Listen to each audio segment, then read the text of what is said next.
for tuning in to the HR Uprising podcast. I'm your host, Lucinda.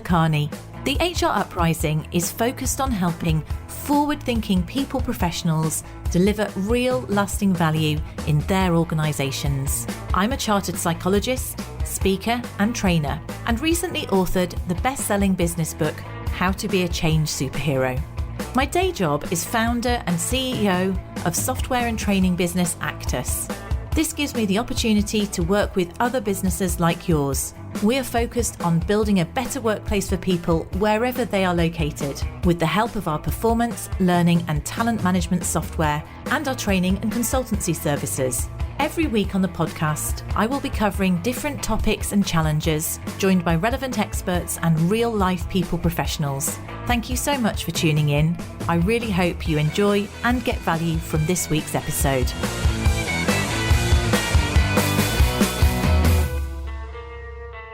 Hi there, and welcome to this week's HR Uprising podcast.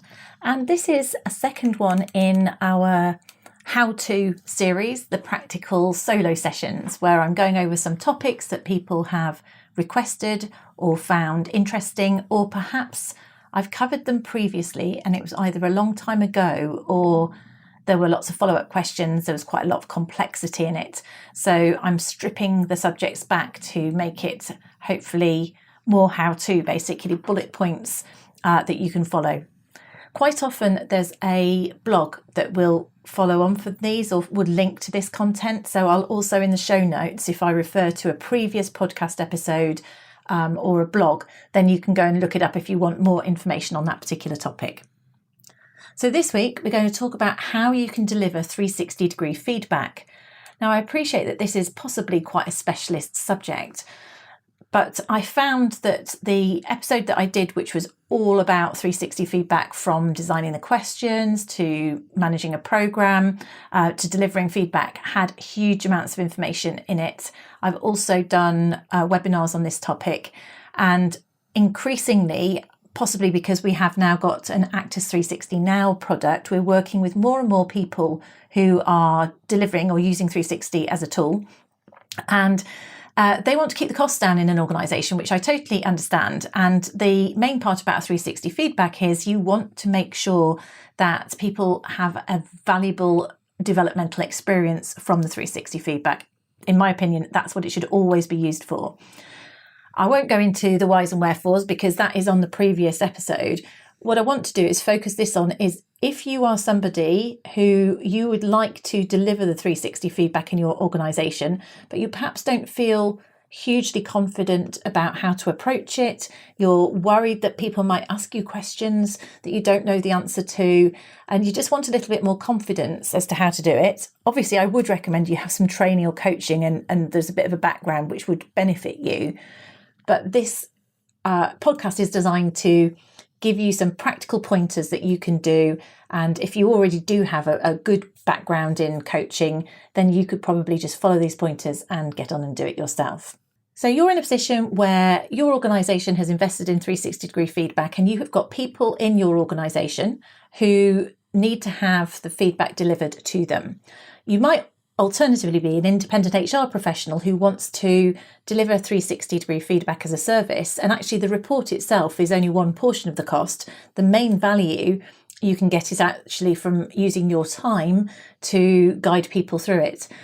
It's one of the most useful ways of building relationships. So when I was internals and HR professional, I and my team would run internal 360, and generally it would be the managers or the more senior people in the organisation who would be having 360-degree feedback, largely because it's a very personalised type of development. And so therefore it's often when people are more junior in an organisation, they benefit from standard training programs. And as you become more into bigger roles or different roles, then it's helpful to have feedback about how you conduct yourself and your skills against the roles, the requirements of those roles. So I would encourage you to build the confidence to be able to deliver that 360 feedback, and develop that as part of your toolkit. Maybe if you don't have the time, then obviously outsource it, but you can do that, and it's a great way to build strong relationships. So how do you do that? You've got the report. What I would normally do, it does depend. I would occasionally look through the report in advance, and probably that is wise to do if you're not really experienced in delivering 360 feedback. And the reason I would look through the report in advance is just to get a sense of whether there's anything contentious within the report. And generally, a 360 report will have what you call as a spider graph, which will show you the relative scores between how the individual has rated themselves and the other respondents. And if you know that the individual has rated themselves significantly differently, particularly if they've rated themselves more highly than the other respondents, then you might want to think about how you set this up and manage expectations. Now, having said that, I still set every single feedback up in exactly the same way, and I'll tell you how I do that now. So I would always go through these 5 elements. I would position myself, my role, confidentiality, and I'll explain why these are important. Let me explain these first. I'd ask how they're feeling about the feedback. I'd ask how they selected their respondents. I would then manage expectations in terms of high and low scores, and I would also position feedback and bias. So those are the 5 things that I would always go through before I start the overall conversation. So right at the start, I would say, particularly important this is if you are internal delivering something and they see you as the HR person looking to help them out or catch them out.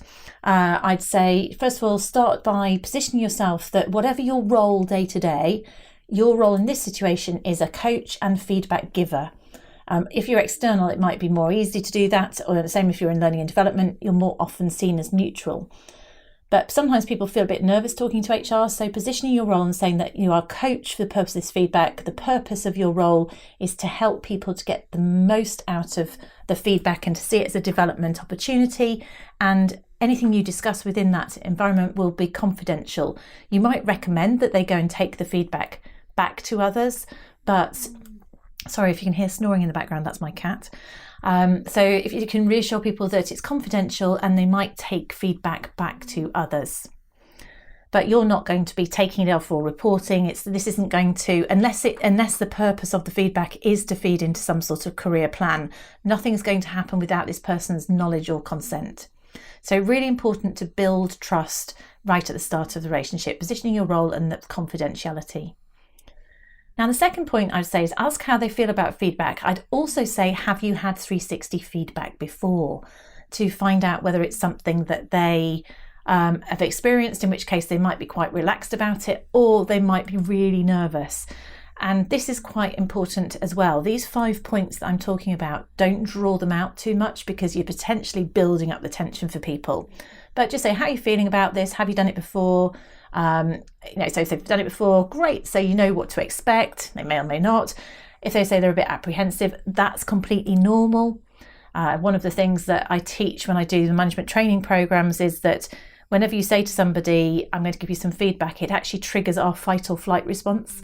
So it's quite natural for people to feel anxious when they're offered feedback. So just a little bit of empathy, say it's perfectly fine. And then my third point is, how did you select your respondents? This is key insight, because if they have, usually it would say direct reports, you'd hope that they have selected all of them. If in terms of peers and colleagues, it's basically you want to find out, have they selected people in order to almost build in bias? So have they avoided the difficult people? Have they only handpicked some members of their team? Or asked their mates to complete it, or vice versa, asked for people who are more challenging. And depending on the answer to that as to how they selected them, you'll have a sense of whether or not how challenging or otherwise you need to be. So, for example, if you think that they have selected their mates, then when later on, if you feel like it's a bit of an echo chamber in the feedback, you might want to challenge it, be a little bit more challenging in the feedback. Alternatively, if they've really gone out of their way to challenge themselves, you might want to be quite supportive as to, if they do get some tough feedback, right? You might say, well, great, this is really brave of you to get that feedback and to ask those tricky people. And it actually, by being brave, that's going to build stronger relationship with these people. So that just gives you context about how you're going to adapt your style during the feedback session. So we've positioned our role, we've asked how they're feeling, and then we've understood how they've selected their respondents to find out what they're trying to get out of this, or if they're trying to manage the feedback in some way.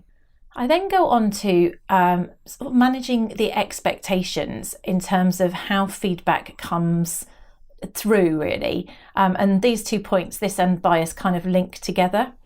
So if I know, for example, that there's a really different score or something like that maybe I've looked in advance and I've seen that the manager has marked lower than the individual, then I might even ask some questions about the relationship with certain characters. I remember having a really difficult, what I thought was quite a difficult 360, but because I set up in advance, it was actually much easier, because I actually, before I opened the report, said, so tell me about your respondents, your relationship with them, your manager, for example, and was able to find out that this person either had a very difficult relationship with them or had only just inherited them. There was some issue with them. So you could almost see that there was going to be a possible awareness that there could be some challenge. So you could say, okay, so you might expect to have a difference of opinion, or that manager doesn't know you so well yet. So you can manage some expectations up front if you know the context. Clearly, it's still going to be disappointing if they aren't aware of an issue with somebody.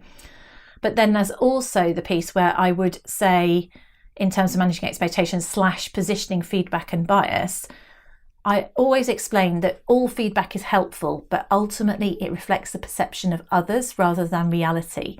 So, I would always say that feedback should be respected and valued, but ultimately it's down to the individual to decide whether it's helpful or not. It's a bit like if you're given a gift, you should always respect and be grateful for it, but some gifts you're going to love and use over and over again, and some you're going to shove in a present drawer or give to charity. Okay, so it's still your choice as to whether or not you take that feedback to heart, but you should value the recipient of it in the first place.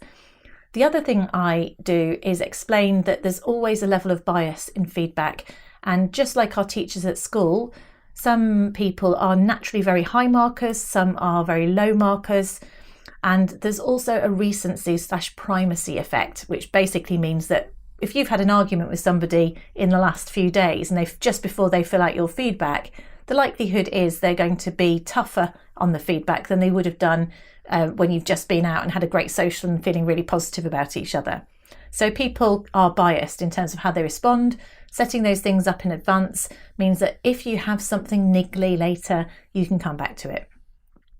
So those are quite helpful in terms of just having that positioning in place. Then if there is something in the report, and actually 90% of the time there isn't, you have set that up in advance. There's one other thing in terms of awareness, which is useful to share just in advance, which links into this area, which is pointing out that usually it's the individual and the manager, their own scores, their absolute scores are visible, whereas other groups like direct reports and peers or colleagues, they tend to be grouped together, so more anonymised. So that means their scores will average out, whereas a manager, if your manager happens to be very critical, the scores are going to look more just stronger and maybe a bit harder hitting. So pointing out the fact that they are more absolute and therefore more visible. So having set the scene, I briefly outline the report or the feedback process. So however your report is structured, ours are structured with spider graphs, and then you have summary graphs, then you have each individual question, comments, and then at the end there's a kind of amalgamation, and you can look at strengths and development areas. So I set the expectation, and I used to do this face to face. I now do this remotely most of the time. So I would then put it up on the screen, and I would share screen and go through it at a reasonable pace. I'd explain that I'm going to go through it at a reasonable pace to give them the overview. And then we will stop and review different areas as we go through and then summarise at the end. So take an example, we'd start with the spider graph, and I would ask them if there are gaps. If it's all very even, I say, okay, it's all very even. Anything you want to comment on there? It's not telling you anything particularly new there. If there are certain gaps in there, I might say, okay, I noticed that you've been pretty tough on yourself in that area. What's the reason? What's the thinking behind there? Or you appear to be quite tough. If they are underrating. Now, I think that's quite often lots of people underrate, because then that takes away the fear of someone rating them worse than they rate themselves. It's quite a natural protection mechanism. If you've got it the other way round, that's where as in they have rated themselves more highly than others. That's where that previous aspect of managing expectations might be useful. So I might say, okay, so you actually said you know your manager's quite new, so perhaps they haven't had a chance to see you in certain areas. Have they had chance to see you demonstrate strategic thinking, for example, or what sort of things have they seen you do? Or if in terms of your direct reports. Okay, I noticed that your direct reports, there's a gap here in these. What are your thoughts as to why that might be? And very often they can come up with reasons why. They say, okay, I can see that they've marked me higher or lower. That might be because, they've marked me lower, and that's because I've been so busy, tied up, problem solving, firefighting, I haven't had chance to speak with them. I haven't done a one-to-one in months. Say, okay, so that would explain it's reasonable that you're likely to get this feedback, and perhaps we'll see that come through in the comments. So once you've discussed the spider graph, you then might go on, you'll probably see the same sort of themes in a graph version. You then start moving into the individual questions, and this is where you're more likely to see variation in response. So what I would generally do is I'd say I'm going to go through at a reasonable pace unless we see key differences or gaps, and perhaps we'll stop and discuss some of those. So if we see a question where there is a particular gap, and it might be this person listens carefully to others or whatever it might be, and there's a gap between their perception and someone else's, whether it's higher or lower, then I might say, okay, I notice there's a little bit of a gap there. What are your thoughts as to why that might be? They'll come up with a response to that. And, maybe they'll go, I've no idea. I can't believe they think that. Clearly, I've not got such a good relationship with them as I thought I did. And say, okay, so what is it that they've seen you do that might have made them respond like that? And then they might say, well, I suppose come to think of it, people who know me well, I am pretty direct, and I guess I don't suffer fools gladly. So maybe that's why they've marked me down in terms of the things. And I'd say, yeah, so they're not marking you down, remember, this is just an absolute score, but they've kind of said you go back to the definitions of the scoring. So maybe you've marked yourself as regularly listening, and they've said occasionally. So it's just a slight difference in perception. Now, I'm not going into design of questionnaires here, but this is where it's helpful if you do have free text comments, because it usually brings through some extra understanding. So usually I would say something like, let's go and look what the comments say and see whether that brings things to light. Hopefully, there will be comments where people have done that. And generally, in organisations that have reasonable levels of trust, there will be comments. They're anonymised, but you'll have some comments which will help see what's going on.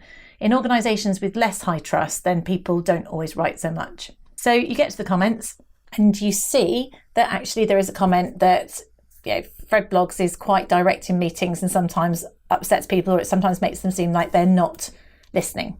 Yeah, okay, so you pretty much know what it was about and that's what they're thinking about. And then they'll do a knowing smile and they go, yeah, fair enough, they're comfortable. So it's quite important to push that person to get them to think, well, what might it be that that's made them think that?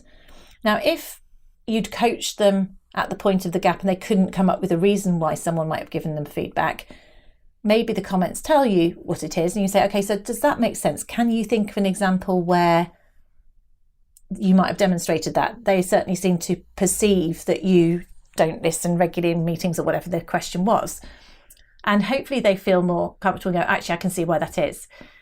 Now, that's the point at which I might say, well, let's see if this is a theme or not. Remember, you can choose which feedback you take on or otherwise. It's your choice as to whether you see it as something that's relevant or a development area for you. You're very much the advocate for the feedback receiver in this context. It's about helping them to have a safe feedback experience. So to get learning, but without it being damaging. So it's always about getting that balance in terms of light challenge or just supporting them. And so you can agree to look for those themes as you go through it further. Notice that I'm not the expert because I'm not the person. I don't have the relationship with the others. So if you are someone who's fearful of not knowing what the answer is, you don't need to be, because all this is about guiding somebody through a form which has feedback and asking questions that prompt them to think as to why that feedback has been given. Now, if you're quite experienced, you may find that there are themes and you could make recommendations, and I'll come on to maybe an example of that in a moment. But the reality is it's really about supporting them through it and asking questions for them to reflect on why it is. If you find the situation where there was a discrepancy and they say, well, I can see that, at that one meeting I was rude and I think it's a bit harsh that they've rated me down for that, then I would always recommend that they actually respond to their feedback givers, or go and actually, if it's their manager, say, well, sit down and go and talk to them afterwards. Particularly, I recommend this, which is really common, if the manager sees someone as being, their manager appears to be more critical than the direct reports. So direct reports might be singing the manager's praises, but the manager is really more critical. And so it's quite useful to encourage the individual, having got their feedback, to then sit down with their line manager, and for the line manager to realise that maybe their perception isn't 100% correct either. So that can be really powerful, and I would always encourage people to share it with their line managers. Other nuances you might find is if something's very, very average, if you like, there's no real ups and downs. In some feedback forms, including ours, you have a bar which shows the variation of responses, so the range of responses. So of the amalgamated responses, it will show whether everybody was marking 4 and 5s or whether they were marking from 2 to 5s. So that's an interesting one where you can actually say, okay, so it looks like there's a real range of responses. Would you say your relationship with people within your team varies? Do you have stronger relationships with some than others? You don't want them to be starting to hunt out certain people who've said certain things, because that becomes more of a witch hunt type issue. That's the absolute last thing you want people to do. I do remember a sales director storming down a sales corridor once saying, who said that I was flighty or something like that, scared everybody to never say anything again in their 360. It took a long time to rebuild trust. So you definitely don't want them to do that, but getting them to reflect on how their relationship might vary if you have got a large range. So let's say someone's new in their team, or one person they've just had to performance manage, they might have a different relationship. So someone's particularly cynical or negative. Well, they are going to have marked negatively. And you might say, so that is interesting because that's probably brought your overall average down. And it suggests that the rest of the team are really happy for you to actually have been rated blah, 4 out of 5 or whatever it is. The same might be the case with peers or others. You might have asked other people that you've got a difficult relationship with and some that you have a great relationship with. When that happens, you'll see a large range of responses, and that means that the absolute score is going to be sort of more vanilla, more middling, because people have varied. The key really is for the individual to think, all right, am I comfortable with the fact that some of these relationships would rate me more highly or low than others? What can I do about being seen in a different way by those who mark me down, potentially? It's up to them. How much does it matter? How much do you value, again, when you ask about who they asked to respond, how much do you value the views of your respondents? Quite a key one to have understood. So that's why you wanted to know from the start who had responded, why they'd chosen to get their feedback. In terms of comments, usually comments are really helpful.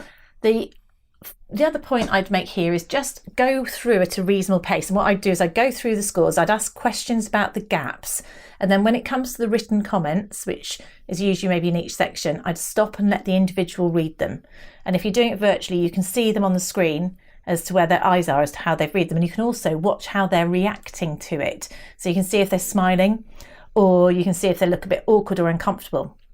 And whatever behaviour or whatever tells, if you like, you see on their facial expression. So I would always want to do this with cameras on.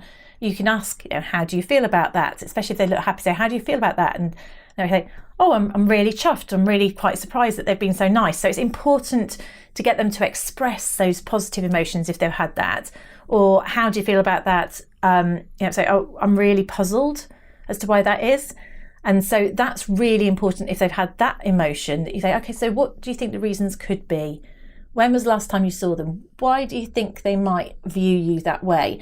You need to help them process a piece of feedback. If they think that it's unfair or negative, you need to help them process it and to put it in context and make sure that you want them to process any slight upset or negativity with you so that they don't walk away and worry about it later or feel negative about it later. And that's really why it's so important to do Coach 360, because it's human nature to dwell on negatives and almost take things out of context. So you need to work with somebody if they've taken something a bit negatively, help them work out why someone might have said that and why it's either legitimate or not legitimate, what the reason might be, and help them process that feedback.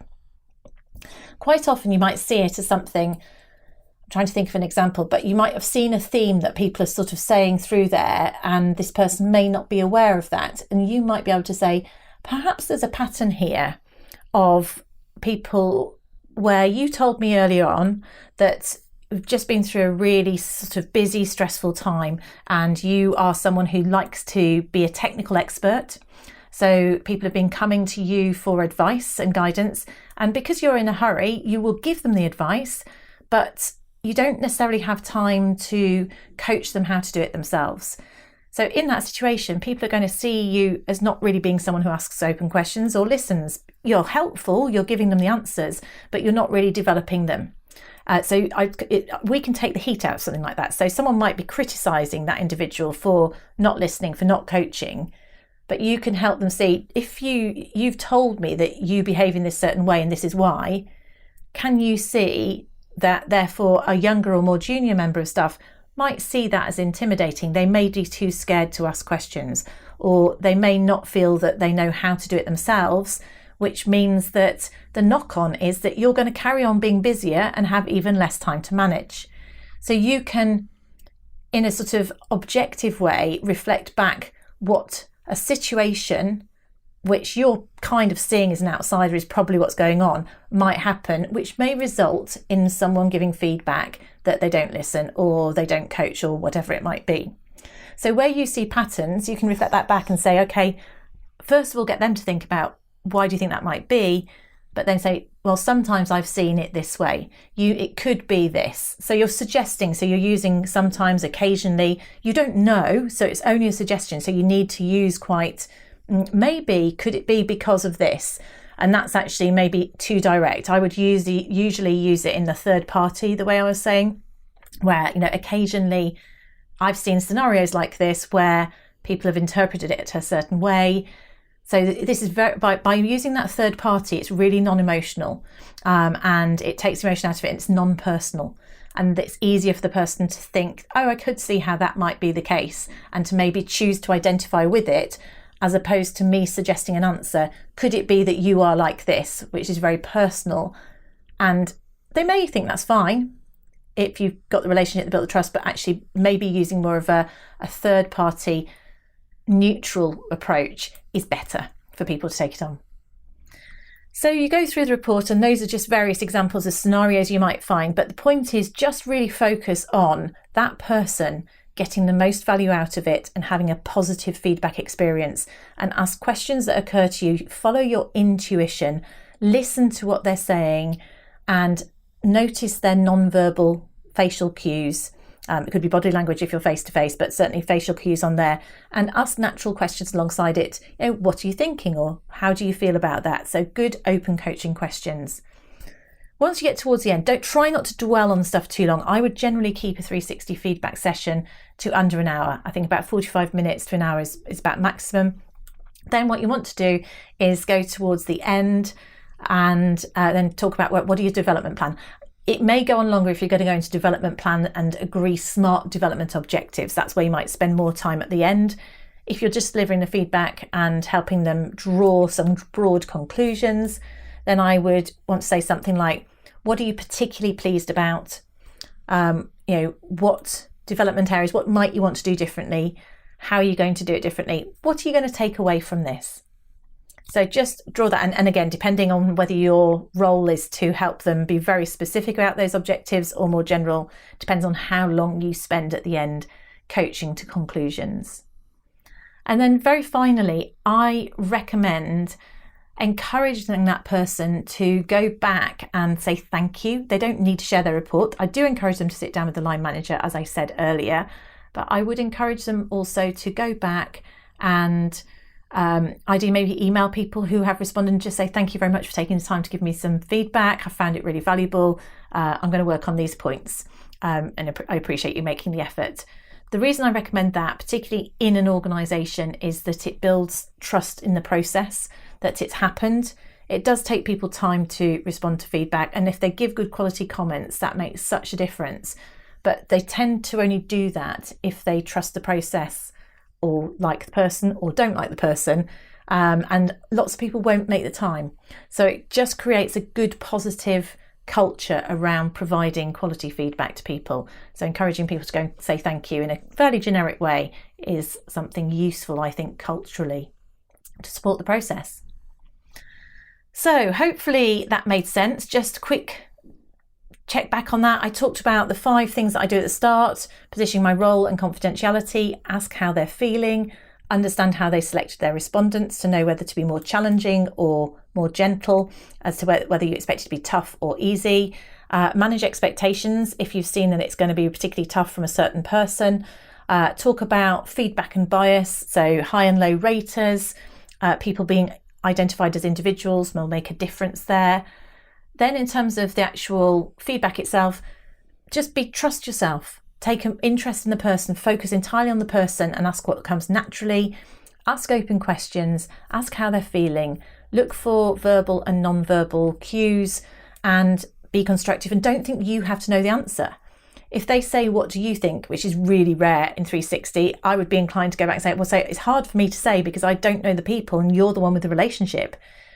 If you do have a view and they ask that question because you've seen the same message coming through a variety of comments, or you believe you perceive that you have, then you might say, well, and give an example in a third party example. Sometimes in these situations where somebody is extremely busy or has a large team or whatever it might be, you can find that people consider them to be blah, blah, blah.